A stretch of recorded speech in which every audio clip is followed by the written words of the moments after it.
New Japan's two-night New Beginning in Sapporo featured a wild intercontinental match between Naito and Taichi, while Jay White continued to torment Tanahashi. We will talk about both shows. The Super Bowl wasn't the only big event in Atlanta last weekend, and much like the big game, come hell or high water started slow before their big finish. We also look in on Major League Wrestling for the first time and give our opinions on the promotion. And we dissect the interaction between Becky and Steph on Raw, plus more big AEW news, which will be part of our Heads and Tails segment that includes listener opinions of the promotion. That's all next. WrestlingInc.com brings you Two-Faced Wrestling Talk, the podcast that goes beyond WWE and goes in depth on ROH, NJPW, Impact, and more. Also featuring fun pop culture and wrestling crossovers, listener Q&As, and extended discussions about wrestling topics past, present, and future. Now, here's your host, Kelsi. Hi, and welcome to Two-Faced Wrestling Talk. I'm joined, as I am every week, by my co-host, Paul. Here I am. Yeah, that was an aggressive, thumb point and speaking of your name. Yes, but luckily you didn't take out my left eye. Yeah. Well, we've got so much to talk about. Lots of fun things that we can point our fingers at that were really fun and really cool points of this past week of wrestling. We also have a general discussion about AEW as well, coming up in our second segment. But before we get to all that, we want to plug our social media. Where can people find us, Paul?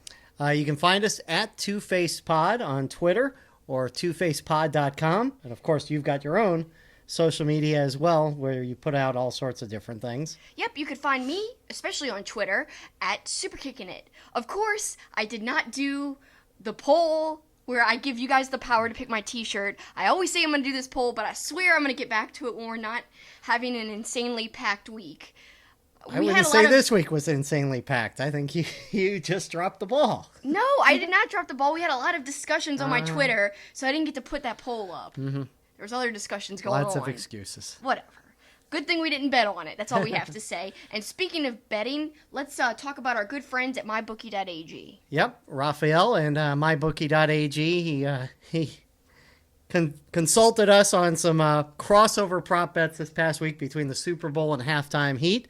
And we'll be talking about Halftime Heat in a bit, but make sure you check them out, mybookie.ag. Use the promo code KICKIT to support our show. And we also want to thank our friends at St. Arnold, as we've talked about, but want to mention again, big event coming up a week from Sunday at the brewery.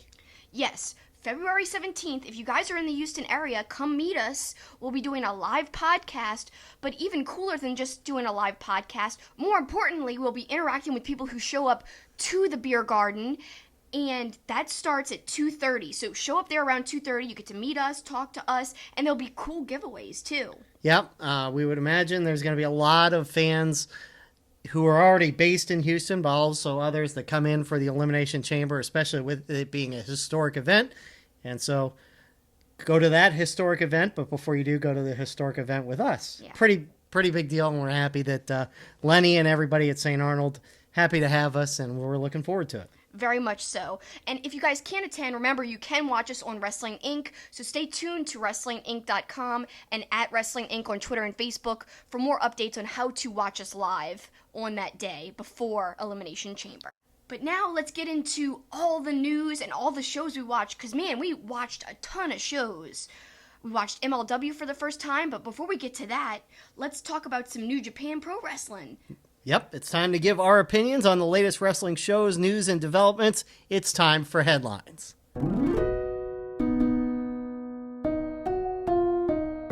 Yeah, in that New Japan show, it was a two-night event, New Beginning at Sapporo.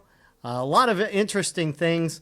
We got to see our guy Suzuki in a couple different matches. He had a singles match against Sonata, and then he was involved in the tag team match with Zack Sabre Jr. against Sonata and Evil for those heavyweight tag team belts. What I think they did well was they left it kind of up in the air with who was going to win on the second night when they had the tag team match. And how they did that was they allowed Suzuki to win his singles match against Sonata, and then they allowed Evil to win his singles match against Zack Sabre Jr. I like that because if both Suzuki and Zack Sabre Jr. would have won their singles matches, I would have assumed they would have lost the tag team match against Evil and Sonata the next night. But this kind of left it open, at least for me, booking-wise. I think it was a smart move. Kind of like they were going into the tag match almost tied, where they almost had equal playing ground, if you will. And so when we got into that match, I really loved it. But I don't like the outcome because, well, one, it was a very LIJ heavy night on night 2 of the Sapporo show because LIJ was dominant and victorious in every match they were involved with. And that was like the last 3 matches of the show. And I feel like if anybody would have won that wasn't LIJ, I think it would have been perfect if Suzuki and Zack Sabre Jr. would have won the tag belts that night because it would have changed it up a little bit. It would have made the division a little more exciting right now. Because I feel like Evil and Sonata have held it for a while. Mm-hmm. And to me, I just want to see someone else hold it. And yeah, I know that Suzuki and Zack Sabre Jr. don't technically need it because they are the Rev Pro tag team title holders. But I think that they could have used it in Japan. It would have made them a little higher up. And I think it would have given them some prominence there again. Yeah, it would have made things interesting. Like you said, Evil and Sonata, I mean, look, they're back-to-back World Tag League title holders. They've held the belts for a while. It would have been interesting to see, but I thought there were some funny moments both nights. I loved the first night when Suzuki was going against Sonata, and Sonata has Suzuki in the Paradise Lock, and he's posing almost Captain Morgan style with his foot on the back as Suzuki. I thought that was funny. And then Suzuki just manhandling the ref after he had piled all the stuff on Sonata, and he grabs a hold of the ref like he's going to kill him, and then he lets go and kind of straightens out his shirt and evilly smiles at him. And then the next night, Suzuki piles all the railing on top of Evil and chairs and everything, and that was he's just throwing the chairs violently. So great moments in both nights with Suzuki that I thought were really entertaining. I mean, heck, what is Suzuki involved with that isn't entertaining? Well, that's true. I mean, he's good in everything. He can make a multi-man match, and I said this a couple of weeks ago. He could make like a crowded match really entertaining. He could find a special moment and make it something more and make the whole match shine because of that little moment that he did. He's good at doing little touches into a match and making something out of hardly anything. I like that about him. And that's why he could have been a great tag champ with Zack Sabre Jr. They've got great chemistry. Yes, I know, as I said a few minutes ago, they are the Rev Pro tag team title holders, but this would have been a little more fresh. It would freshen things up, make things really exciting, and make Suzuki Gun kind of like a force to be reckoned with instead of just... I know they're trying to probably elevate LIJ right now and keep them dominant in the best faction right now, but I don't know. Yeah. Come on, give Suzuki a belt, man. Yeah, I mean, LIJ's got the junior heavyweight tag team and heavyweight tag team belts, and then we'll get to what happened in the Intercontinental match with Naito. The first night, Jay White and Fale go against Okada and Tanahashi, and we'll get to the Jay White part in a moment, but we talked about it, and they seem to make some allusions during the match about maybe a potential tag team down the road with Okada and Tanahashi because of the chemistry between them. What are your thoughts on that? I think it would be interesting, especially since they had that long rivalry, but they do seem to have chemistry together. Well, they do, and I think if it wasn't for Tanahashi being the IWGP Heavyweight Champion, I could definitely see him being in a full-time tag team with Okada for a little while. And that would have even made it more interesting if Suzuki and Zack Sabre Jr. were the IWGP Heavyweight title holders, because they could have a great match against Okada and Tanahashi. How amazing would that be down the line? So to me, I want to see them form a tag team. That'd be awesome. But what makes it not make sense is Tanahashi being the champ right now. The only way it would make sense for them to kind of be in title contention in the tag division would be if Jay White beats him. Now, let's segue into that for a second. Exactly. I feel like Jay White isn't going to win, and I actually thought, yes, he will definitely win, like a week or two ago. Right, I did but too. But after we watch these shows, I'm thinking it's less and less likely because he looks so dominant in these shows, and also on commentary, they were painting him like there was no way that Tanahashi could overcome the dominance of Jay White. The Switchblade era is taking over New Japan. That's how they're painting it on commentary. Like Tanahashi has no chance of overcoming him, and look how he's already dominating him. And they were kind of driving it into the ground, so much so that it made me think, well, they're not going to bury Tanahashi. Right.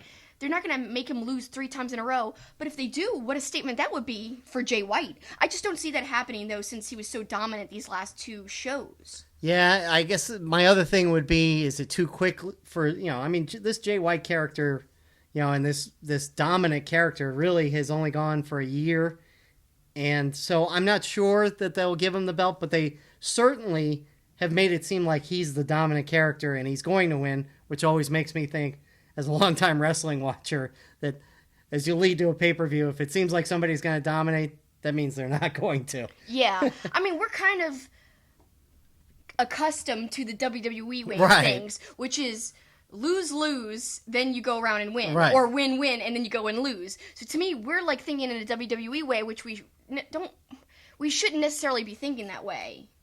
And I'm going to combat my own statement and take the other view and other argument and say, but it's not too soon technically for Jay White to beat Tanahashi. He just beat Okada at Wrestle Kingdom, and let's look all the way back when this Switchblade character in general started. He had that match against Tanahashi at Wrestle Kingdom last year, and although he didn't win, now maybe it is his time to win. And he beat Tanahashi in the G1. So, I don't know. It's a fascinating match, and I'm looking forward to it. I'm looking forward to it too, and I feel like it almost makes sense if Jay White wins. I know right now they want somebody prominent who can draw for the company, but I think Jay White has proven himself as a good draw and as a great character right now. And also, I just feel like they shouldn't be over-reliant on Tanahashi as the ace. I'd like to see something fresh and new and have Jay White. That would shake a lot of storylines up in New Japan if he really did end up beating Tanahashi. I know that would really kind of make him seem super dominant the last month, and I don't know if that would hurt Tanahashi's appearance, how he comes off so strong, but I don't know. I think it'd be a risk that they should take. It'd be something new, a nice new direction. We'll see, and Okada goes against Fale individually as well, and that show is on February 11th. We'll, of course, talk all about it next week. Well, let's talk about the one other significant match, title match, Taichi versus Naito. I know we said it a couple weeks ago. I think the new aggressive Taichi has made him a little more of an interesting character. And this match got off to such a weird start. It was really kind of captivating, although it seemed like it took forever. Iizuka comes out, attacks Naito with a ladder. The Young Lions end up taking Naito to the back. Not just taking him, like carrying him a limp, on... lifeless body, yeah. Yeah, they carried him on his back Right. and like left the arena. And then... it felt like 15 minutes. It felt like forever passed by. And they were like, what's going to happen? Are they going to say that, Naito can't compete? Kevin Kelly was like, make a decision. Come on.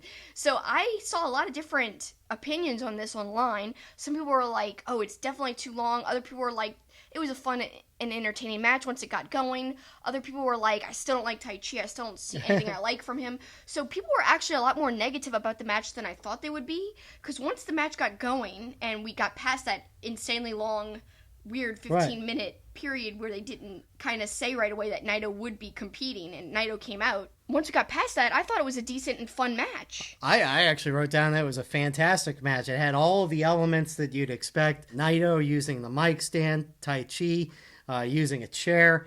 There was the brutal spot of Naito doing the pile driver through the table to the floor, where it looked like Taichi's head bounced off the floor. That was an awesome spot.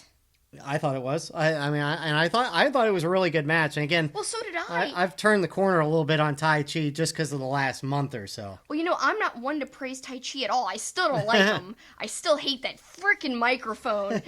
Get that flippin' microphone out of here. Stop fake singing into it. I don't like it. But even with all that, I thought it was a good match. Yet people online were like, he's still nothing special. And the match was all right. Really, nothing really too spectacular. And they thought it was weird. I just think it's funny. It's like, am I watching the same thing as most other people? Well, this is why wrestling's great, though. I know. I like it. Because a group of like-minded people could watch a show, or different opinion people, either way, and take something different from it. And we'll have a very similar discussion like that when we get to WWE in a bit. Yeah, and what I was going to say is, I'm more apt to believe that statement towards WWE, like, am I watching the same thing as everyone else? Because my opinion's differ a lot more on that than New Japan Pro Wrestling. But even so, I kind of felt that way with this Tai Chi thing, because I thought it was actually pretty entertaining, and other people were like, whatever. But like you said, that's what it makes it really entertaining, though, to be a fan, and it's such a unique thing. With any sport or with any form of entertainment, there's disagreements and people with different opinions. But with wrestling, it just seems like there's such an insane amount of differences of opinion. But I like that. And like we always say, it's okay to agree to disagree. That's my motto. I'll preach it every week. And now onwards. Naito ended up retaining with a couple, low blow and then a couple of Destinos as LIJ dominates the night and really has a stranglehold on a bunch of the belts. All right, switching back stateside now. The Super Bowl was in Atlanta on Sunday, but they had a big wrestling show on Friday, an independent show called Come Hell or High Water. And I'll say that I was mixed on this show. I'll admit I was negative, at least, the first half of the show, if not first 60% of the show. Mixed? You were so negative it was almost unbearable. It was like me watching WWE or something. It was crazy, but I gotta say, you had some valid points and some valid criticisms that I, too, found a little hard to kind of get over. Some of the faults of the show, like commentary, for instance. Yeah. I mean, I will give kudos, like Joey Janela talked about, in matches, how when he's thrown down, how he protects his head because concussions are important. That part of it, the show was really good broadcasting wise. But at the same time, sometimes the announcing was just painful to listen to. They tried to do these little sports references, but it was like they didn't completely know sports. At one point they said, he punted him like Adam Vinatieri, except Adam Vinatieri is a kicker, not a punter, but whatever. Yeah, and he said that there were 2 Canadian teams with the same name, and, Canadian football's weird. But the thing is, there was 2 Canadian teams with the same name, not anymore. They fixed that and changed one of the team names. Yeah. So that was inaccurate. It's not how it currently is right now. No. Also, Joey Janela kept using this weird voice on commentary. Yeah. Near the end, he started to do this voice, and he kept doing it. He's like, rah! I can't even do it. I can't do it at all. It was funny at first, but then he kept doing it and doing it and doing it, like, stop using the voice. I don't even know what the voice is. And the funny thing is, I love Joey Janela. Like, he's had these great spots on Being the Elite recently. They're like, what is Joey Janela up to now? There's this one where he's, like, waving around these cards, and he's like, magic! And, like, this wand turns into a fake snake, and he's, like, doing this weird, like, dancing move. I don't know. Those little bits have been hilarious to me. But I feel like he wasn't as funny on commentary, but he was kind of trying to be, or he was just trying to get through it, because there's one point where they're telling them to say goodbye. They're all not standing up, like they're like, get up. Christopher Daniels goes over, or was it Frankie Kazarian? One of them goes over to shake their hands, knocks over a camera. So yeah, they cut to the camera and like it's knocked over, but they made a joke out of it. Joey Janela's trying not to laugh. He's like scrolling on his phone, and once he knocked over the camera, he was just like holding his mouth. Another point where he almost laughed, and we'll talk about this a little later, is that crazy Phoenix spot where he messed up and overshot when he jumped outside of the ring. Right. And we'll talk about that in a minute. But yeah, he was totally laughing at that. Joey Janela, I love him. But on commentary, it was a little crazy. Better wrestler than commentator, that's for sure. Joey Janela we love in the ring, though. Early in the show, the one thing I did want to talk about was the appearance of Ricky Starks, who we knew a little bit about, but I loved them playing off the fact that the show was in Atlanta, and he's from New Orleans, and they played off the Saints hate. And you've actually seen him in New Orleans. He's a really talented but longtime wrestler. The cool thing is, I remembered him right away. I actually saw him again earlier in 2018 at NWA 70 show. He was a part of that show, and I was like, that guy looks familiar. And I Googled him, and I was like, oh yeah, he wrestled for Wildcat Wrestling, which is the promotion here in New Orleans. And this might have been my first wrestling show, even before I went to WrestleMania. I can't remember if this was even before that, but WrestleMania 30 I'm referencing. That was my first technical wrestling show. He was very charismatic, and I remember being like, this guy's really entertaining. And it's funny, you can't really define charisma, but I feel like he definitely has it, but he's never really gotten to the heights that he probably could. He is a little over the top and almost like maybe too rated R in some ways, because, they did pull down his tights, and you rolled your eyes at that. I didn't like that spot either, but he does have some kind of charisma that you can't define, I think. That's where I'm like, and again, it's not like I'm a goody two-shoes, but it was just, he gets his tights pulled down, and then he does this flying bare ass into Ethan Page, and I don't know, it just... That part was, I'm like, this is terrible. And then later there was Team Joey versus Team Texas. And look. Oh gosh, here comes the get off my lawn. Look, you can say whatever you want. I know Joey Ryan's a good wrestler. When I've seen him actually wrestle, he's fantastic. The whole gimmick, I can't stand. I can't stand the King of Dong style. I can't stand any of it. And then this whole Team Texas versus Team Joey, where they're all doing the bit. And the wrestling itself in that match was terrible. And I believe my exact words were, "This is effing torture." It was your exact phrase, yes. You were so mad. Just all sorts of dumb gimmicks and bad. The wrestling wasn't even good. Like, I can even deal with the gimmicks a little bit if the wrestling was good, but the wrestling was terrible in that match. And so, look, people can write in and comment and say whatever. Again, that's fine. I can take it. I'm just telling you, as I was sitting there watching it and knowing that Joey Ryan is a good wrestler, the whole match was painful for me to watch. Well, I'm going to agree with part of what you said and disagree with another part. So I don't mind the Joey Ryan character. And it's because, to me, there's a place for everything in wrestling. There's a place for absurdist comedy wrestling. Then there's like a little bit more subtle comedy wrestling. There's a place for high spots. There's a place for mat wrestling. To me, wrestling is an art. I say this all the time. There's many different ways you can kind of convey that art if you are a wrestler. There's many different ways to portray it to the audience. And it's all about what works for you, what gets you over, and what connects to the audience. If the audience hated it, he would have stopped doing it by now. But obviously there's a section of the audience who loves this Joey Ryan gimmick. I'm perfectly okay with it. Is it my favorite gimmick ever? No. But it's not my least favorite either. I mean, I'm okay with it. What I agree with you on is that the match was pretty bad wrestling-wise. Having said that, I enjoyed Joey's gimmick. I did not enjoy the chemistry and the sequences in the match. I felt like parts were sloppy.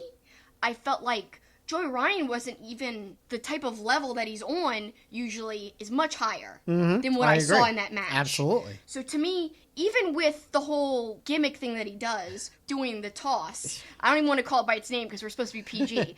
So to me, it just, all that wasn't as good as it usually is for him. So normally it's better. Right now, in this match, I did not like it. So I will agree with you on that. It could have been way better. Went on far too long, too. Yes. That match might have been the longest match, it felt like, on the card, and it just dragged. I would have liked to have seen some of the later matches like Scorpio Sky and MJF go longer. Let's transition into that for a second. As soon as those type of guys started coming out, much better. Your AEW guys, it's like the feeling in the room changed. Mm-hmm. There's something special about these guys. A lot of people are saying AEW is overhyped, and we'll talk about that. We'll talk greatly in depth about AEW and people's opinions, whether they're sick of it or excited for it. Doesn't matter. You can't deny that there's something special about this group. All of them just have kind of a charisma, like I said about Ricky Starks. There's something that when they walk into a room, the room gets excited. There's electricity in the air. You can just feel something changes. That happened when, Cody Rhodes came out. Then later, Scorpio Sky, the Bucks. That's when, the show kind of changed and, I think got a little elevated. I'm not saying that it wouldn't have been a good show otherwise, but the main events had a lot to make up for the earlier part of the card. And when the AEW guys came out, it really helped to elevate the whole show. Well, I made the analogy at the beginning of the show. Much like the Super Bowl, it was painful, the Super Bowl, to watch for 3/4. I thought this show was kind of hard to watch for about 3/4. But once you got into that triple threat tag team match that had Ken Shamrock in it, and then you got to the MJF Scorpio Sky match, then the show just went to a different level, and it was so much better. Yeah, I definitely agree. That's when they kind of amped it up. Mm-hmm. And I think the roster probably got excited and jazzed up. And the crowd got jazzed up too as soon as the AEW guys came out, and it started kind of after the Joey Ryan match, and then even further, it was awesome to see Shamrock back. Mm-hmm. He did great in his return match, I think. Yep. And then obviously, in that MJF Scorpio Sky match, MJF, of course, won by cheating after Scorpio Sky hit 10 straight body slams, which I thought was pretty impressive.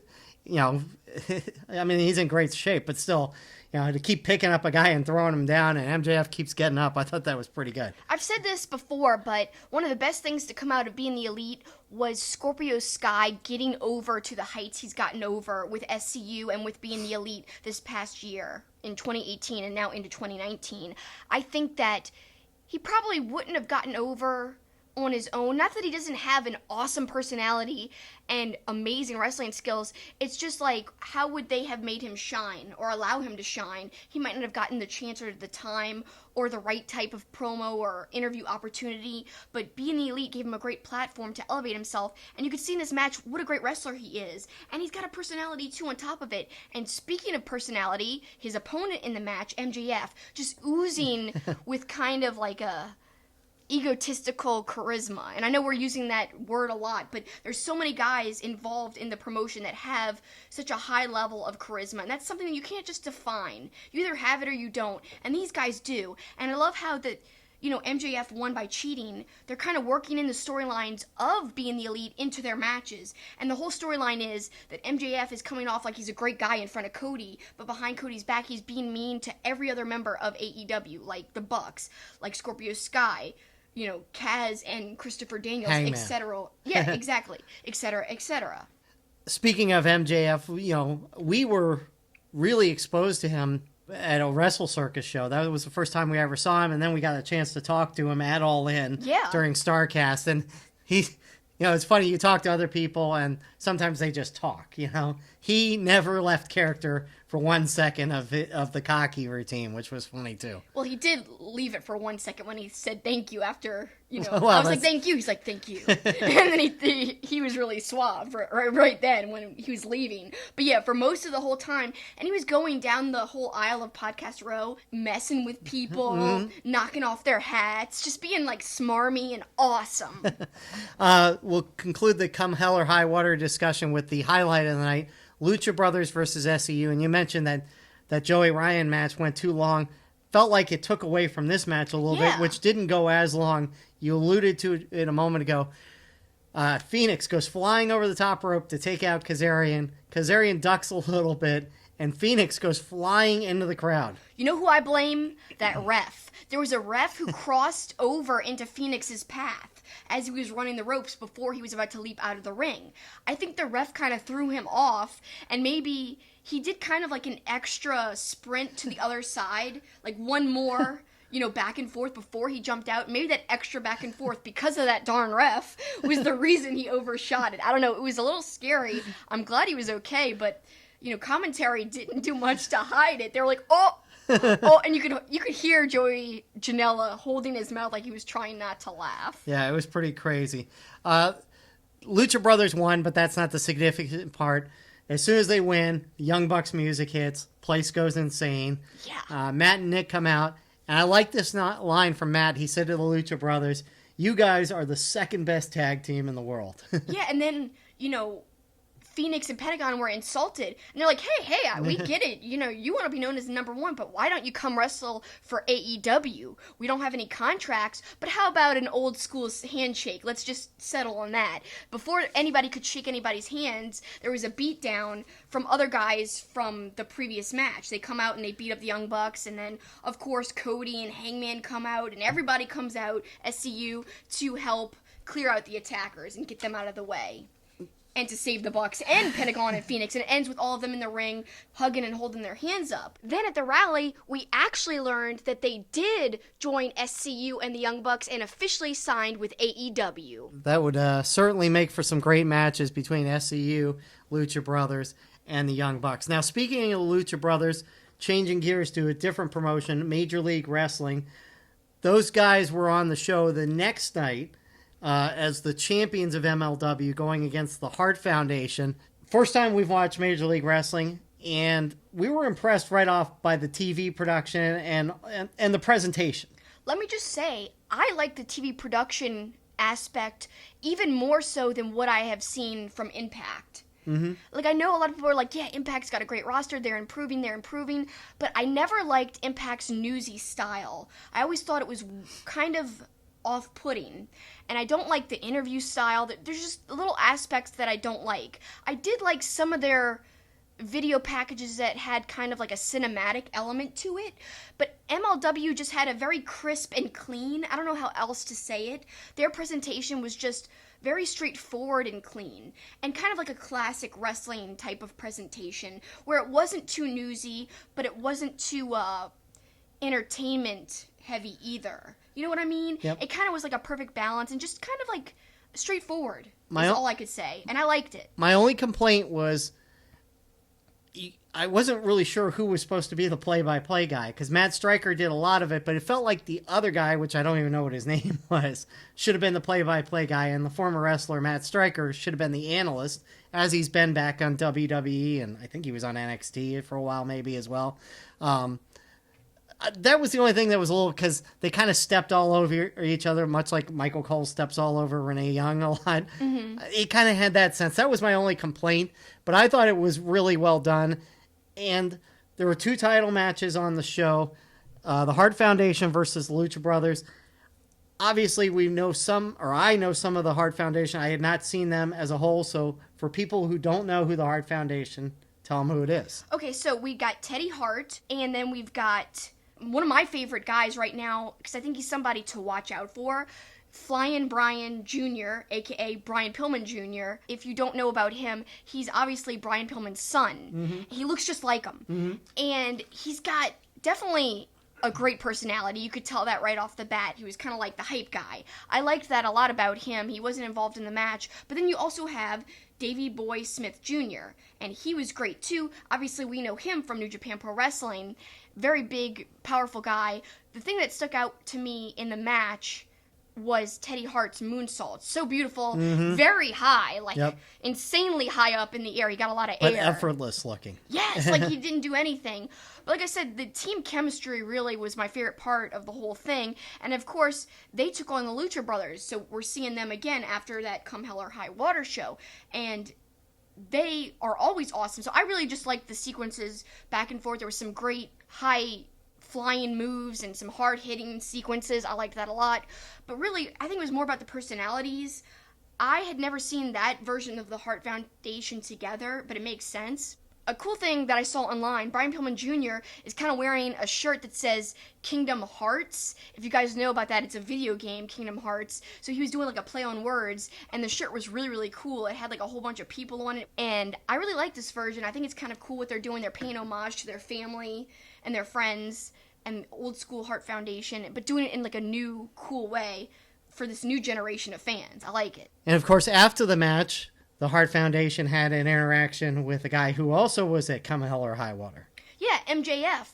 And I really loved his interaction with them, because usually you're used to MJF having the upper hand and like kind of coming off as really cocky and arrogant, and he usually kind of ends the conversation with a smarmy insult and walks away. It wasn't like that. Teddy Hart was kind of ripping him apart in this like promo type of segment, and he said, "We own this promotion. You are a guy who didn't have the balls to stay, so go join the elite. Get the hell out of our face before it turns into a street fight." And then they sprayed champagne on him and he walked away. Like, you never see MJF get owned like that recently. I mean, you have been seeing him, like I said, being the smarmy guy who walks away confident and insulting everybody. So this was kind of like a change of events, and that was kind of crazy. And the whole AEW thing, what does that mean for MLW, you know? Are they going to be missing a lot of people? Because, you know, we saw that with Pentagon and Phoenix. They got approached by the Bucks. Then MJF, we know he's a part of AEW officially. And then also, the whole show ended with a promo saying that Jimmy Havoc was coming back to MLW. That's really exciting. But then a few days later, we found out Jimmy Havoc's also joining AEW. So what does all this mean for MLW? Are they losing talent? Somebody tweeted the guy behind MLW, his name's Court. They asked him, is Jimmy Havoc still going to be in MLW? What does this mean? Like, him joining AEW? Does it scratch him coming back to the company? And Court Bauer quote tweeted it and said, "This is 2019. Think differently. He's still going to be at MLW." So what does that mean? Does that mean that they're going to have a partnership? I don't know. Only time will tell. And we'll talk a lot more about AEW in the next segment. We will. Finally, the title match that night, Low-Ki, who had, I think they said they had the belt since like 2004 or something insane, dropped it to Filthy Tom Lawler, who I didn't know anything about till before watching that Come Hell or High Water show. Yeah, he seems to be like kind of like a very hard-hitting wrestler. And Low-Ki, you know, because I haven't been keeping up with MLW, I'd never seen it before. The last thing I remember from him is when I had my Wrestle Kingdom marathon a couple of years ago, I watched him in an amazing triple threat match at Wrestle Kingdom. I believe it was 7. And he had an awesome match. It was him, Prince Devitt, who we now know as Finn Balor, against Ibushi. And it was an amazing match. So if you guys haven't seen that triple threat match, go back and watch it. I believe it's Wrestle Kingdom 7. But yeah, this Low-Ki match was a lot shorter, and to me, not as good as that Wrestle Kingdom one, of course. Finally, let's shift our attention to WWE. And the moment everybody's been talking about over the last few days has been the Stephanie McMahon, Becky Lynch confrontation. And again, kind of going back to what we talked about earlier, how people view things different ways. This is viewed in different ways. Yeah, you know what's weird is I don't know if my perception is being altered by reading things ahead of time. Like if I'm already making preconceived judgments. Like when people say it's really good, before I watch the segment they're talking about, I have expectations that are kind of high from what I have read. I don't know, maybe I should stop doing that, but I don't mean to do it anyway. Well, it's just because we didn't watch it live on Monday. Right. So when we go to watch it, I'm thinking that this whole Becky Steph thing is going to be really awesome, and everyone was comparing it to Stone Cold and Vince McMahon. Like, you know, obviously the authority angle that they kind of have done for years and years. There's never been such a great example of it as the original example of it, Stone Cold versus McMahon. They had such a great chemistry, basically as heel and babyface against each other. That was just like kind of one of the greatest angles in all of wrestling. So to me, my expectations were high. Like, wow, like, you know, Stephanie's really gonna come down on Becky. She must be saying some bad things, but when we watched it, it didn't come off like that to me. Like, am I watching the same thing as everyone else? I don't understand this injury angle. I really don't. Why are they painting this like Becky doesn't want to go to the doctor? To me, it'd be kind of better if they did some kind of decisive angle where Stephanie and Triple H like are really against Becky and they don't want her to be in WrestleMania, but that's not how it was coming off. It was like, we want you to be in the main event, just get examined by a doctor first. And she's like, no. Like, that doesn't make me feel sorry for Becky. I think the injury angle is kind of the wrong way to go. I don't know. I don't get it. Well, I like the way Triple H played it up on SmackDown. I think that may have even rescued things a little bit. Well, yeah, by that kind of him helps. Saying, you know, maybe you're afraid, you know, of being exposed kind of thing. You always have these convenient, you know, injuries, excuses, and stuff. I like the Becky Steph segment, but I get what you're saying in that, you know, the other part of it that makes no sense is Steph, you know, was against Ronda Rousey last time at WrestleMania. So is she suddenly favoring Ronda Rousey? Is Rousey like the corporate person? That part was confusing. They're trying to paint it that way, I guess, so that you could be more sympathetic to Becky and, you know, that way it warrants the boos for Ronda. But to me, they're not really painting it as Steph and Triple H are being evil enough. Right. Because they're still saying they're behind Becky. So the angle is not straightforward enough for me, for my liking. It kind of is muddying the waters a bit, and to me, if you want to paint Becky as the babyface, that's fine because she's super over, but paint her as a straight-up babyface instead of using this weird, murky injury angle that doesn't really, like, just get checked out by the doctor. Like, to me, I'm just kind of more perplexed by the whole thing. And then more people talking about Ronda coming backstage and having that interaction with Becky being like, thanks a lot, why'd you act so unprofessional and put our match in jeopardy by beating up Stephanie, you know? Right. And then people I saw on social media were saying, oh, that's kind of doesn't make sense for Ronda to even say because less than a year ago in her build to WrestleMania, she did the same thing to Steph. But to me, I thought it was different. It was warranted that she said that because she was going to fight Stephanie. Yes, and also Becky's not fighting Stephanie. She's fighting Ronda Rousey. Also, Stephanie didn't say anything against Becky, whereas when Ronda was attacking Stephanie, she was all against Ronda. Right. And also trying to be like, you have to abide by our rules, and you're going to listen to us, and you're going to be our puppet. So to me, Stephanie was playing much more of the clear-cut heel. So people saying, but yeah, Ronda did the same exact thing. Well, no, it was a little different because she was kind of in a match against Stephanie, and she was literally being poked by Stephanie. Right. So to me, it's completely different. It's kind of hard to compare. Well, I there's plenty of theories out there. Is Becky's knee really hurt? Are they covering that?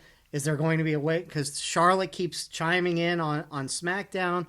Is there a way that this is still going to end up being a triple threat for the main event of WrestleMania? So I think there's a lot that's going to play out here in the coming days and weeks. It's going to be interesting to see how they book this, because I feel like they have to be careful, because they could wind up booking themselves into a corner if they just continue onward. It's like they've got to play this the right way. It'll be interesting to see what they do, but let me kind of backtrack and say, I know I've said I'm not the biggest fan of Becky Lynch. It's okay if you guys are. That's perfectly fine. She's very over. Lots of people love her, and I don't hate her.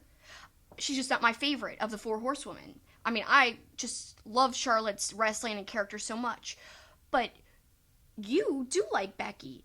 So I think we have two different opinions on Becky, but we both agree that this whole injury angle doesn't really make sense. So I will say that it's not because I don't like Becky that I don't like this angle. It's because it doesn't make sense. You could do a better angle where she's kind of even more sympathetic. Well, it has nothing to do with my opinion on her. And that's why I don't really understand it, because, yeah, I like Becky a lot. I like the character that they have done with her with this. It's clearly over with the crowd.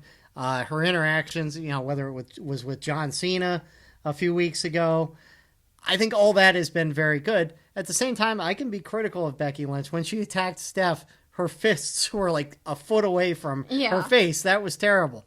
I don't like this story build. Just have all sorts of hatred between Ronda and Becky. Ronda is clearly not the fan favorite now. So play that up. Make Ronda the heel. Yeah. Introducing the Steph element to it, I'm not really sure. I'm not sure either. Like I said, it feels like they're trying to recreate the Stone Cold and Vince thing. And to me, it doesn't work because it's not clear-cut enough right now with what they're doing currently. And also, why try to recreate something? Do something new. She's over organically. You could do it in a different way. I saw a lot of people being like, yeah, I'm okay with this whole kind of reminiscent of McMahon and Stone Cold thing. I like it. I like that opening up to Raw. So I had these expectations that I'm going to see a segment that blows me away. And I was left thinking, like I said before earlier in the show, am I watching the same thing as everyone else? Because I just had a different take on it. And I think they could do the angle a little differently. Couple other WWE notes. EC3 makes his in-ring debut after appearing on the Moment of Bliss.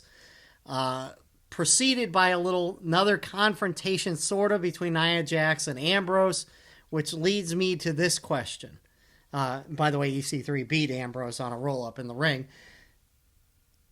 Could they or would they set up an Ambrose versus Nia Jax match? Is that a possibility? It is a possibility, but I don't know if they would actually pull the trigger and do it. That would be kind of gutsy, in my opinion. I'd like to see them do that. But, with Ambrose leaving, maybe his whole losing streak and involvement with Nia has to do with them trying to kind of embarrass him. I hate to even think that they're really trying to do that. Again, who knows? People are still speculating that the Ambrose thing is a work, and that he could be actually just staying in the company, and this whole he's leaving thing is kind of just a work. So it's all up for speculation. I could see him having a match against Nia, and them even letting Nia win if he really is leaving, and they're trying to punish him. Or not punish him, but embarrass him in a way. But why would they do that? He's done so much for that company. I don't know. Yeah, I can't imagine them embarrassing him. I just don't think they want him going out winning. Maybe it's as simple as that. We don't want whoever's leaving to go out, on top because that weakens our roster kind of thing. I don't know. Again, Samoa Joe, tremendous on SmackDown, attacking everybody. I loved that, and I love the direction with him.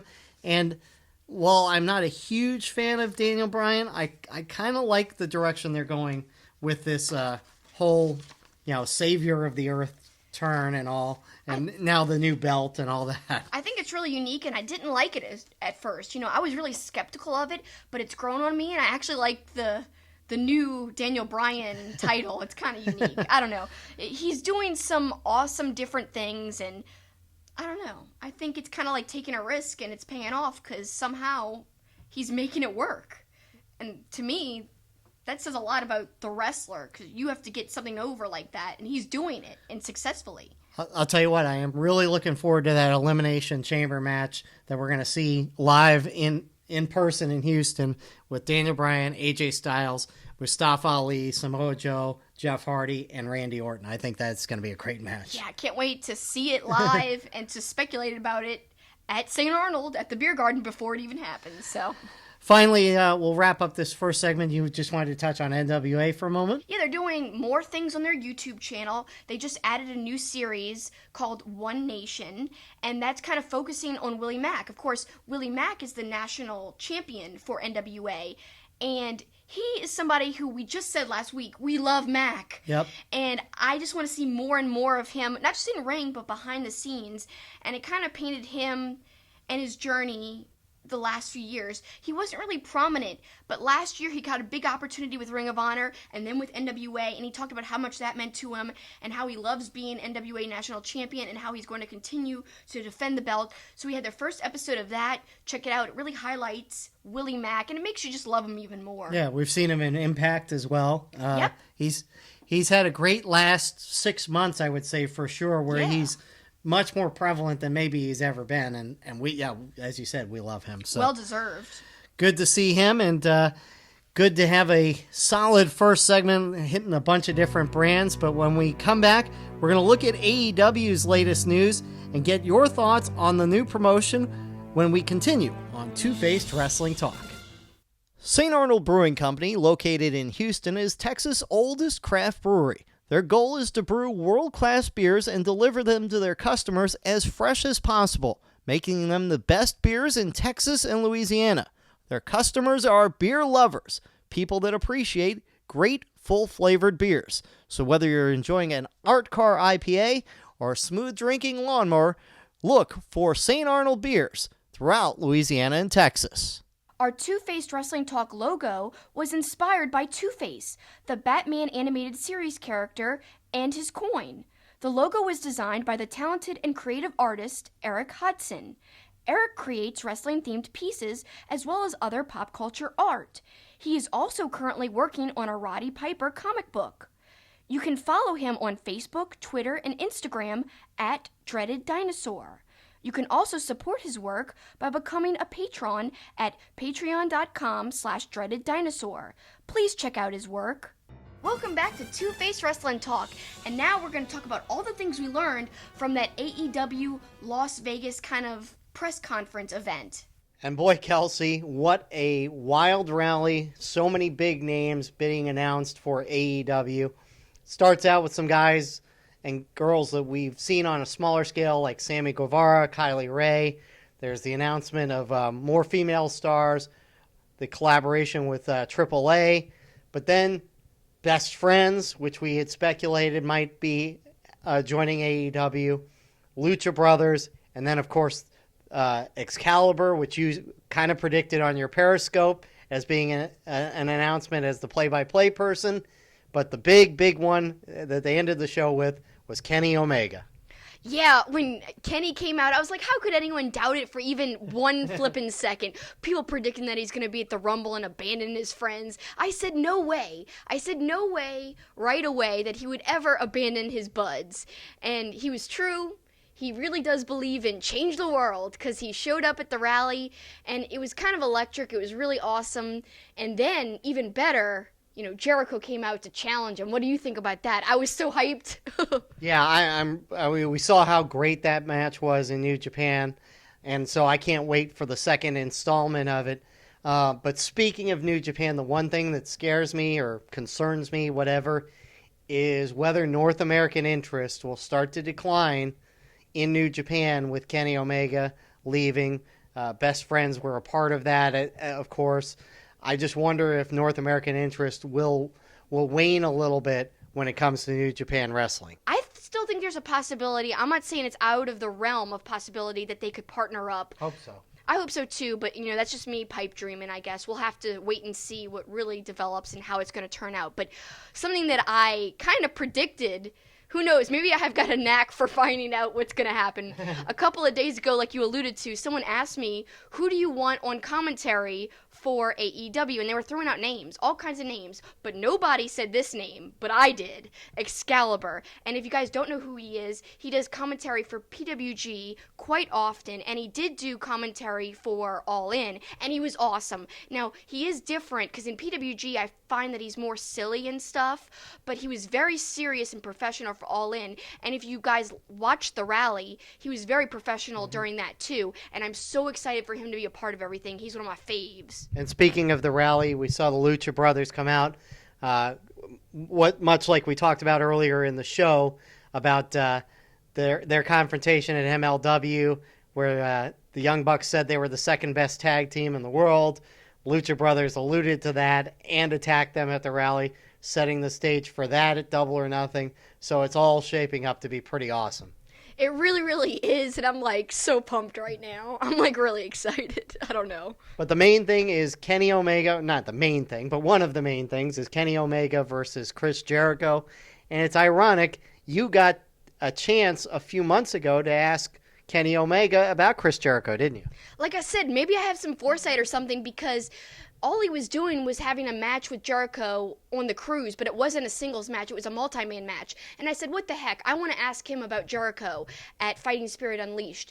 Jericho hasn't been around in New Japan for a while at that point, he hadn't defended the belt in quite a while, and I wanted to find Kenny's, obviously scripted storyline opinion on Jericho, but man, having this point of reference after Jericho came up and beat him up, it's kind of cool. And it fits in perfectly with Jericho and Kenny now having their singles match. I would like to play this interview for you guys now. I'm really lucky to have had the opportunity to talk to Kenny, and I'm so excited for you guys to hear it. So here it is. Jericho has a title, but he hasn't been back to defend it. But you're about to go on the cruise. So, talk a little bit about meeting up with Jericho again and him having a belt but not being around to defend it. I'd love to talk about that. But first, I want to address the fact that she attacked me for no gosh darn reason. Yes, he's got a belt. So do I. Yes, he's got a cruise. I'm going to be on it. The match has been decided. It's not a singles. But Jericho still feels like he has something to prove. I escaped from the skin of my teeth at the Tokyo Dome. I don't feel like I'm better than Jericho. I feel like I barely escaped my life.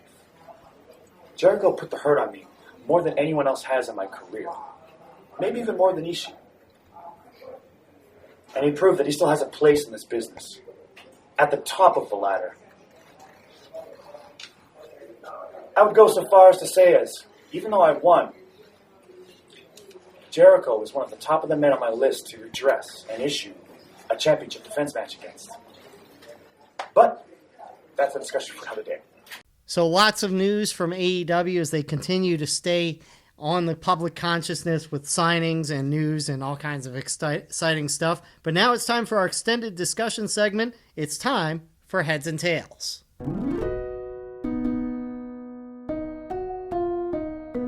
And along those lines, we're going to continue the discussion about AEW.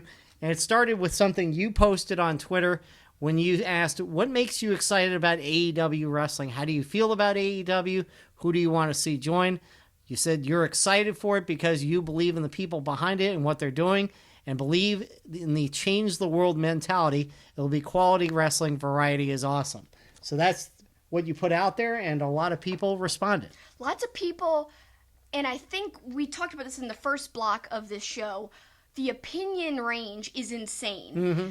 People saying they're super excited, other people saying I want to wait and see, and then the opposite end of the spectrum, they're sick of hearing about it, it's already overhyped and overrated, etc., etc. Lots of different opinions. Like we said, though, that's what makes wrestling fandom great. We could all agree to disagree, and it's kind of fascinating to see all these different opinions. So let's get right into it. First, our good friend Matt at Matt Coon Music. He said, I spend hours a week trying to convince Vince Russo about this. I agree 1,000%, no doubt. And what he's agreeing with is variety is important. This is kind of like an exciting new venture. It will change things up. Then somebody responded to him at Nick Caroccia said, come on, Matt. If you like that Circus Olay guys kicking out at 92 finishers stuff, great. But realize it's a niche audience. As a music guy, I'm sure there's bands, artists that you love that barely sell out small clubs. Then there's absolute garbage like you two selling out stadiums. What you like and what's going to change the game oftentimes are two different things. The 6 million lost ain't coming back for Ring of Honor 2, sorry to say. Example, I love Megadeth. Doesn't mean that they made a bigger impact on music overall than Madonna. You feel me, brother? And then Matt kind of went on to say he agreed to disagree, and there's some valid points in that. Just because a small thing, we like it, doesn't mean that it's going to be a huge thing. But I think there's circumstances that doesn't match his reasoning there. Like Tony Khan's backing. And if they get a great television deal, then it's a lot bigger than just, a small band playing at a small venue kind of thing. You know what I mean? That becomes a little bit bigger. I'm not saying that they're going to take down WWE, and that's very important. I feel like we should distinguish between competition in the traditional sense of the word to a true alternative. That's what we're talking about, and that's why I'm excited for it. And other people have opinions as well, and here's some of their other opinions. You just like the comment about you too, because you hate you too. Whatever. At Booted Nova, taking a wait-and-see approach, I believe TNA would be the next big thing, and at one point it was heading in that direction. If they can avoid the stupid business decisions that TNA made, maybe they have a shot. I kind of agree with that, because TNA was such a mess, even though they had so much talent. And I kind of agree. I'm going back to the way you said it at the beginning. I'm excited, but also taking the wait-and-see approach. I'm not going full bore. I'm super excited. I'm going to take the wait-and-see approach, too. And as we'll hear, there'll be other people who actually have the exact same feelings as you, like literally, just like what you just said. At RW Games Presents, I'm cautiously optimistic. I've seen a lot of promotions come and go. I like the moves so far. I'm in wait-and-see mode. If they deliver, I will support them as much as humanly possible. Just somebody who's kind of like on the same lines of you right there. Then we go on at Mike_Arant. I'm excited to see what could be another big player in the wrestling world. I think Cody and the Bucks will do great things with this company and will give lesser-known performers another landing place to showcase their talent. Very good points there. At Paul T5 Nerds Go, I'm excited in that it's another alternative for fans and wrestlers. That excitement is tempered by nervousness that they make more moves into New Japan's roster. They don't get a free pass. I already watch as much wrestling as I can, so they have to earn their place in my schedule. That might be my favorite comment, because to me, I'm a huge supporter of the Bucks and what they do, but they even have to earn my eyes. As big of a fan of them as I am, because wrestling is so good right now, and I say that because there's so many different options and so many different things to watch and so many different ways to watch all of these promotions. That's why it's so good, because we of the fans have the power to literally choose what we want to watch. If we're not feeling WWE, check out New Japan. If we're not feeling New Japan, tune into Ring of Honor. Not feeling Ring of Honor, watch one of your PWG DVDs. Whatever. There's so many different options. Even this new MLW thing that we're just getting into, even though it's been around a long time, we're just getting into it. Why don't you check out MLW instead of watching WWE for a second or watching New Japan? So there's so many different ways. You've got to earn your fans. You've got to be good enough to warrant these people tuning in or spending money on an extra subscription, etc., etc. I guess we'll see with the roster the way it's coming together, though.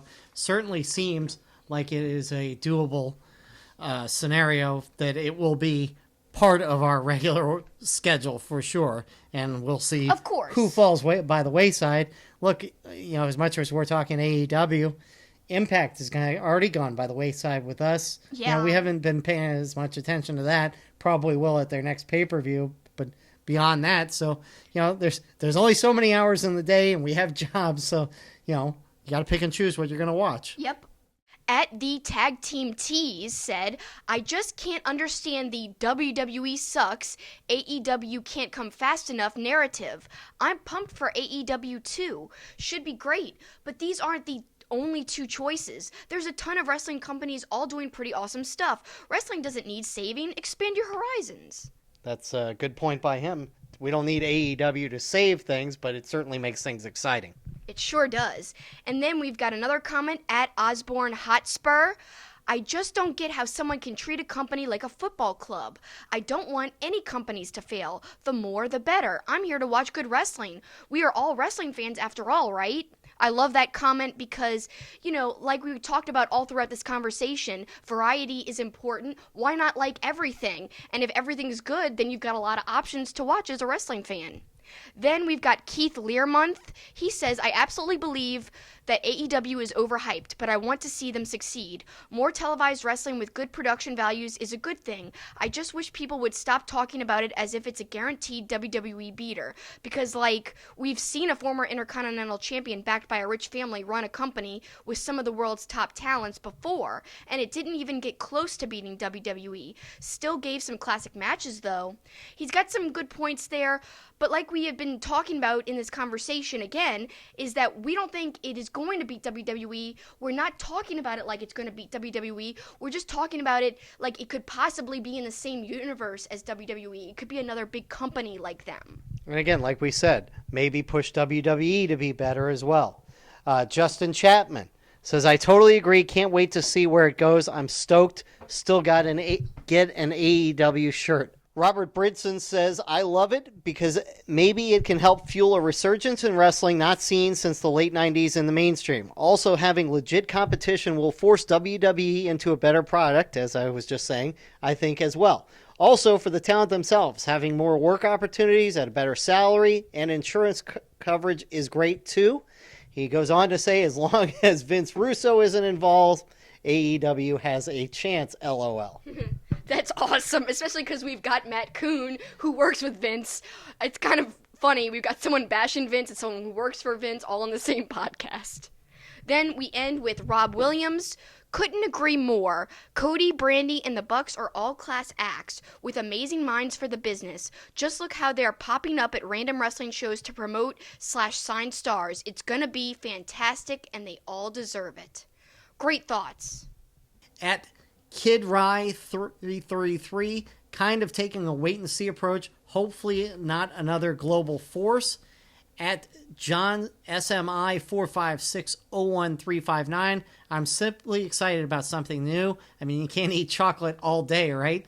And then at The Real Grizzle, I can't wait until people start jumping back and forth. I wish Kenny was going to WWE because that would be shocking, but either way. I do like that possibility of, kind of like in the WCW days where shockingly people will show up on each other's shows because their contracts have ended. That part would be very exciting to me. Yeah, I know, and then we're talking this could happen years down the line, too. I mean, it'll happen at the inception of AEW that you could see WWE people just pop up out of nowhere, but eventually, AEW people might want to go back to WWE, and that's where you'll see, if AEW is successful and has, a kind of longevity, you'll see this crazy WCW, WWF/WWE type of situation. It's so exciting. There's so many, possibilities if this grows into what I think it could be. So then we go on with the comments and the opinions, and we have at SuperNix66, until I personally see a show, it's nothing to me. That's pretty harsh, but I guess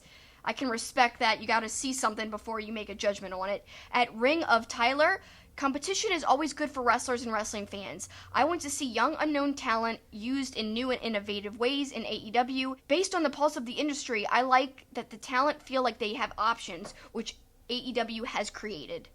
At Bama_Stu, I expect focus on the art of professional wrestling from AEW. When done right, it is the perfect blend of action, drama, and comedy. I want to see talents given freedom to perform their art as they see fit on a large scale. Agree with all of that.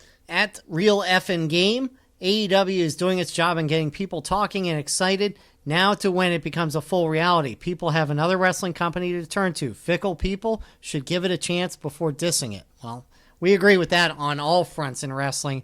Don't disparage a promotion if you haven't watched it, if you haven't given it your time, right, just by word of mouth or whatever, or just because you're so loyal to one brand or another. And we're trying not to do the opposite as well. We're trying not to overhype it because there are things we have to be cautious about. We don't want to overpraise, overhype it. We don't know yet. So we have to be careful to not do either end of the spectrum, which is what you and I are kind of trying to do. At Zolanthus89, TBH, to be honest, I'm not really excited for AEW. I love Cody, the Bucks, and everyone else, but I'm just meh about it. It feels predictable and safe. I feel, honestly, going to WWE would have been their leap of faith together. They could have at least tested it with WWE, then AEW. I have to respectfully disagree with that. I don't think going to WWE would have been as big of a risk. Because to me, I mean, in a way, yes, it wouldn't necessarily be safe because they could be misused. But, like, putting your own money into such a big kind of different venture that you're unsure of how it's going to turn out, that's a huge risk. And to me, that's the most unsafe bet, is to kind of put all of your resources into something and it could fail. But they've got so much faith in themselves that they are willing to take that risk. So to me, yeah, WWE, that would have been a risk in a way, because, you know, they would have had to bet on themselves and that they could get over even in that system that's established. But to me, no, putting your money where your mouth is, that's a huge thing. And that's what they're doing. So I gotta just respectfully disagree there. And we go on at Old School Pants. I agree with Teddy. I'm just meh at the moment. For me, there's a lot of hype. As JR might say, I see a lot of sizzle, but I don't see any steak. Show me your television program, your talent roster, your storytelling. There are too many variables and questions for me to get too hype. I understand having like kind of like a cautiousness about it, like we were talking about, but to me, we've seen some of their talent roster and I'm liking what I see so far, like Jimmy flipping Havoc. Come on, man, I'm so excited about that. I mean, Chris Jericho, that's a huge get for them. I wasn't expecting Jericho to literally say he signed a 5-year deal with them. That's a very long deal. And he's somebody who could have easily just gone with what he was used to and kept doing what he was doing with WWE. He had a good deal there. But, you know, he took a big risk with AEW. Obviously, he believes in what they're doing.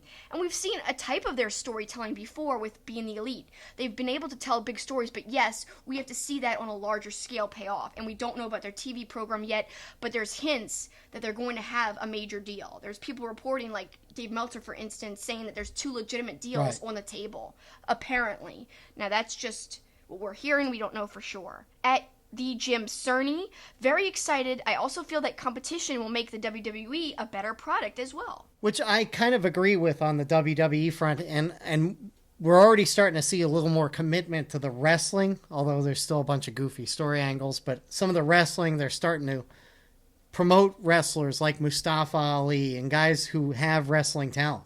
I did a Periscope recently, and I talked all about WWE getting better, and I'm not saying that it's 100% because of AEW. We also kind of hinted at this last week on our show. I think it has to do with not just, you know, probably wanting to be a little bit better, to engage with their audience more, but I think some of it can be attributed to AEW in that they want their wrestlers to see that they can thrive there and that their product can be good and that they can be creatively satisfied just as much as at AEW. So I think not that it's competition per se, like they're threatened, but they want to be just as appealing to the wrestlers on their roster as AEW might be. Yeah, because I mean, look, we even heard back years ago when NXT started having these takeovers, the guys on the main roster were jealous because they were getting to wrestle and not just do goofy storylines and goofy jokes, and you know, they were doing crazy, you know, super technical, super high flying wrestling that the main roster wasn't getting to do. Maybe that's what AEW will force the WWE roster to do as well. Yeah. At Mr. Geeky Designs, I like anything that helps wrestling grow and challenges the big leagues to be better. At Dave Pozevsky says, I'm excited about it because it represents a new dynamic in the wrestling industry. If these guys making a brand new company to answer the growing frustration felt out there that people want something new, if competition breeds creativity, I hope things get creative soon. Change the world, Dave says. Yep, that's what I said too.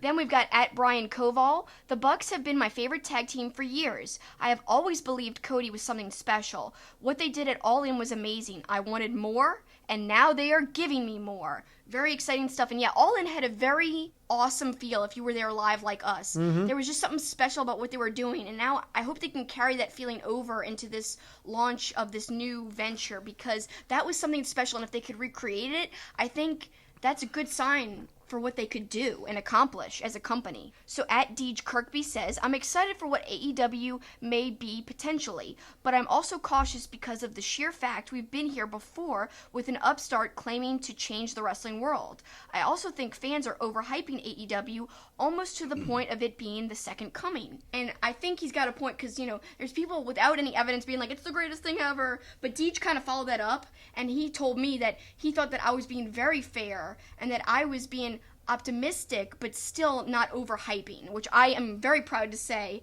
because I don't want to overhype it because there are concerns. You have to be careful, and there's pitfalls that the Bucks and Cody are going to have to avoid so that they can become successful. Yeah. No, I was going to say remain successful, but they haven't started, so they have to become successful. And again, with the news about 2 major TV potential deals out there, with the way the roster is coming together, there's reason to be optimistic, but also be cautious till you see it happen. Right, exactly. Then we've got at metal_2006, who has a lot of great points. What makes me excited about AEW is seeing the talent like Dr. Britt Baker on my TV every week, bi-weekly, once a month, whatever. She's getting exposure. Same with MJF and Joey Janela. I knew about Baker, but the other two, All In, is what casted a light, and casted them into my radar to watch. Seeing talent that I've never heard of, like Jungle Boy, all the gifts I've seen of him, I'm really excited now that they've added him to the roster.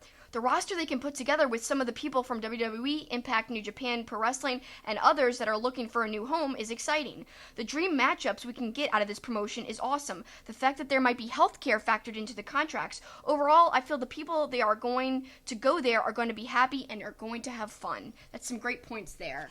At Wrestling X Fan, I'm so excited on how it'll work, but I'm also happy that there will be quite the change of the product at the hands of Cody. The man has done a lot, and now I believe is the right time for him to work his magic behind the scenes. At Senior TMZ, I'm super excited at the idea of a new major wrestling promotion. I would be very excited if they were to bring in Kenny and Dean, as many have speculated.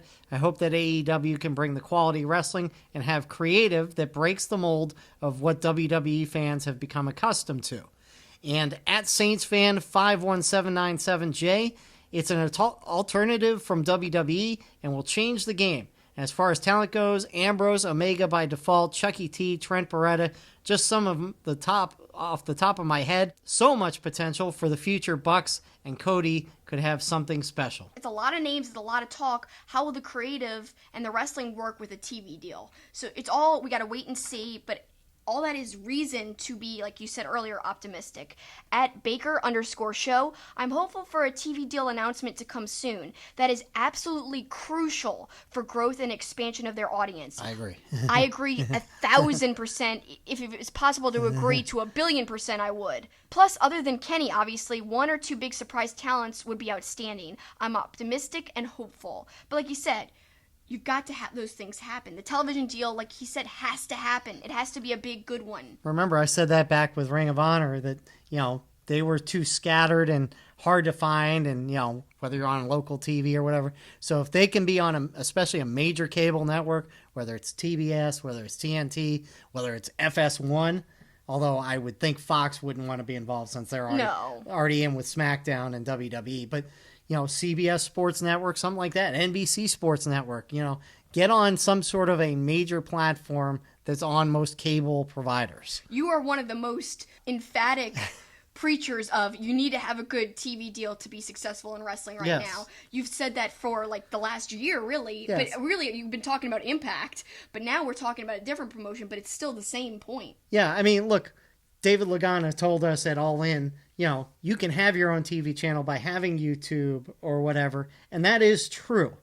But I still feel that if you can get on a major TV platform where it's easy for people to turn on at home, maybe in a sports bar, whatever, I think that still adds a lot more to the product. It adds a lot more to the product, and that's how, people are using the word competition. The only way to become a true alternative on that level, or even in the same universe as WWE, is to be on a channel like that. Because being on a channel like that is how you get exposed to the casual viewer. Mm-hmm. The viewer who's already casually watching WWE, but who could maybe be sucked in to the type of product that's a little different, but still familiar enough to tune into AEW and to stay tuned in. That's where you could possibly get your crossover appeal. And if anyone could do it, I have faith that the Bucks could, because what they've done with merchandise, with the Hot Topic deal, they have kind of crossed into popular culture in a way, crossed into the non-wrestling factor a little bit. But with a mainstream channel, they could do it even more and get more casual people tuned in. Because it's easier when you're sitting at home with your TV remote and you're flipping through the channels to stop on something, as opposed to going and seeking it out online. There's a big difference between just flipping through TV channels. Oh, wrestling's on. I'll watch a little bit of this. Just like, anything else. Oh, there's a good hockey game on. Whatever. If you're flipping through the channels, it's easier to find than going, all right, I'm going to go to this website. I'm going to go to Twitch. I'm going to seek this out. Getting casual people who may just be wrestling fans, who may not even know much about AEW. Oh, what is this promotion? Right. Oh my God, look at the Young Bucks. Who are these guys, Not just flipping through the channels, which is a very viable possibility. I think word of mouth, casual people telling other people, like, oh man, so, I heard about this show on whatever channel, and man, it's kind of like WWE, but it's really different. Check it out. And them just having to tune into a channel at a set time, a channel that everyone gets easily, that's a big difference from having to go and subscribe, having to remember a website name, having a kind of random or obscure second-tier channel. This is a big difference. And it's all about ease of viewing, because that's how you get the casual fans. Casual fans are not going to go out of their way like us to go sign up for New Japan World or make sure that they have Access TV, which not everyone gets, which I wish they would give it a chance and try to seek it out, but not everyone's like that. And this is what to take them from just another company to another big league company. I'm not saying true competition that they're going to take down. I don't think it's about taking down. People are getting so incensed, and I think it's because the idea of people preaching that they're going to take down WWE. That's not even what I'm wanting to see. I want to see variety in wrestling. Variety is the spice of everything. It makes everything better. If you don't feel like watching WWE, there's an alternative. That's what I think it provides. I don't want to see WWE fail and go out of existence, nor do I think that's even a plausible possibility anytime in the next 10, 20, 30 years, maybe ever.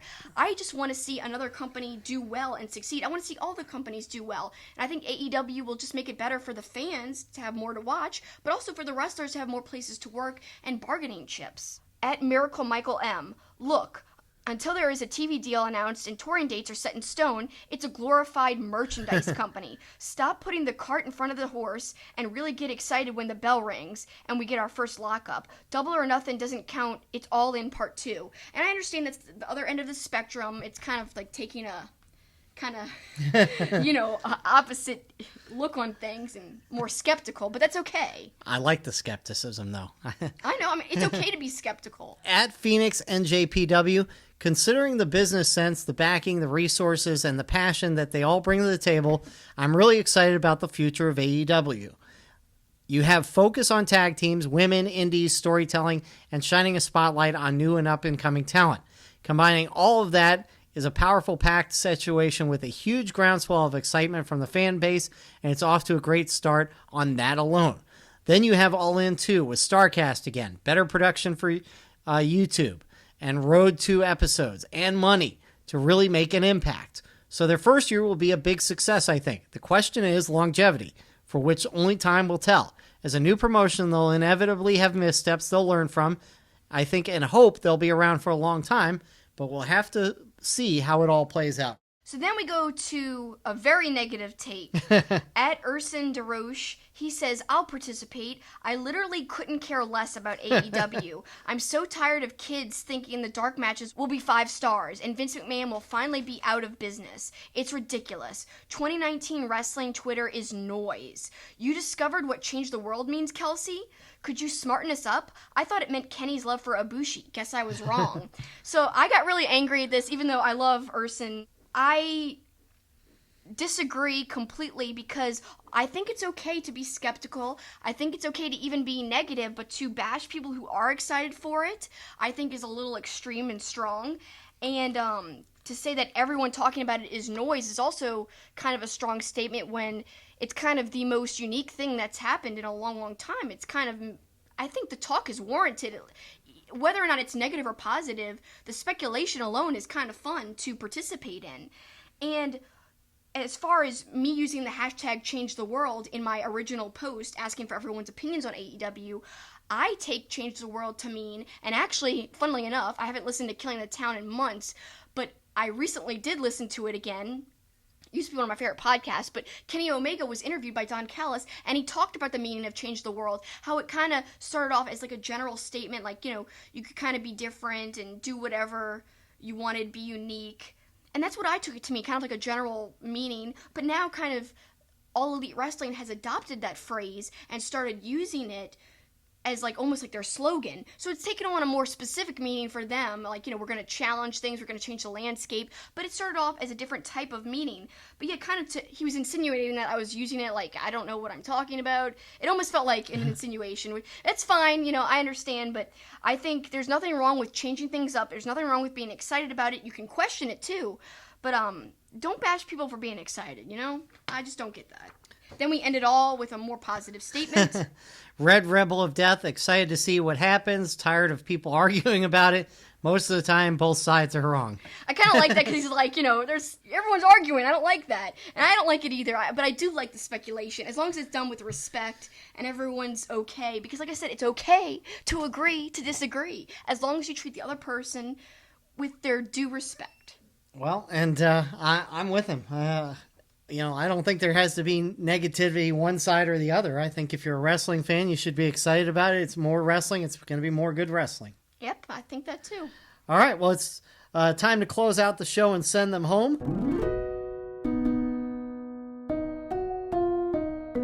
And Kelsi, what do you got? Well, if you guys are watching this on YouTube and not just listening to the audio, you'll see that Paul is wearing a new shirt. It's the Orlando Apollo shirt. And that, of course, is one of the teams in the AAF, which stands for the Alliance of American Football. It's a new football league that has popped up. Why are we talking about football on a wrestling show? Well, if you guys remember the XFL, that was one of Vince's projects. It's one of his babies. And it was also an alternate football league back in the day, in the early 2000s, but it failed. Then later on, there was an XFL 30 for 30 about it, kind of highlighting why it failed and all this stuff about it. And then soon after the documentary, they announced that they were going to relaunch the XFL in 2020. Funnily enough, the director of that XFL documentary was the son of the guy who launched XFL with Vince. His name was Charlie. So Charlie was the son of Dick Ebersol. Dick worked with Vince. How does this all have to do with AAF? Well, Charlie has launched the AAF, which is direct competition to Vince's relaunch of the XFL. It's all very weird. I thought they were all family friends. What does this all mean? Well, you'll have to tune into our show next week. We're going to delve in very deep into this AAF versus XFL discussion. But we're actually going to an AAF game this weekend, so we'll have first-hand experience of what it was like with this league to be there live in person, and we'll speculate what XFL is going to be like and compare it to AAF and our experience there. Yep, league kicks off this weekend, and we're going to the first ever game between Atlanta and Orlando, down in Orlando. Looking forward to it, and looking forward to talking about it, comparing it to the new XFL, the old XFL, and whether people just are excited about spring football in general. The AAF, their expression is football doesn't have to end when the Super Bowl ends, I believe is the expression, or something close to that. So a week after the Super Bowl, a whole new football league kicking off, and we will be there. I'm going to close out the show with something that happened during Royal Rumble weekend, and it aired this past Saturday on the WWE Network. It is WWE Worlds Collide, and I really like this premise on two fronts. You'll remember I said on the show months ago that WWE needs to embrace tournaments like New Japan.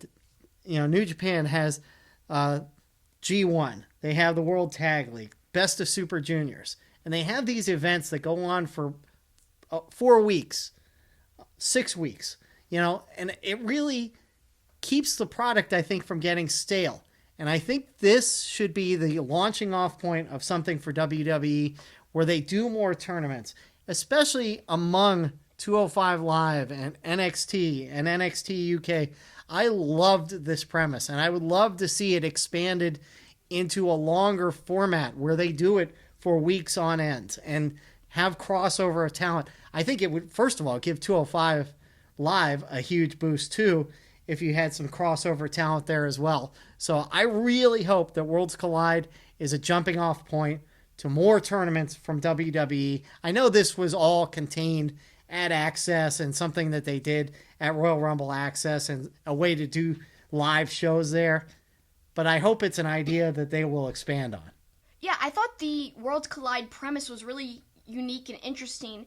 And another thing that I thought was awesome that NXT was involved with was Halftime Heat. And actually, it was way better than the actual halftime show, which we did watch live, was the halftime show instead of Halftime Heat. We watched that later. But yeah, the only redeeming part of the actual halftime show was Big Boy. Boom, boom, boom. He's my boy! But besides that, it was not worth watching at all, in my opinion. We should have tuned into Halftime Heat because that really was awesome. That was great. They were like firing on all cylinders. It was really fast, and everyone got to shine in that match. It was really kind of like a highlight what all those guys could do. And they looked great. And they did it at the Performance Center. I don't know if they did a whole event, I guess, where people could watch the Super Bowl and then at halftime watch the show. I don't know how they did it.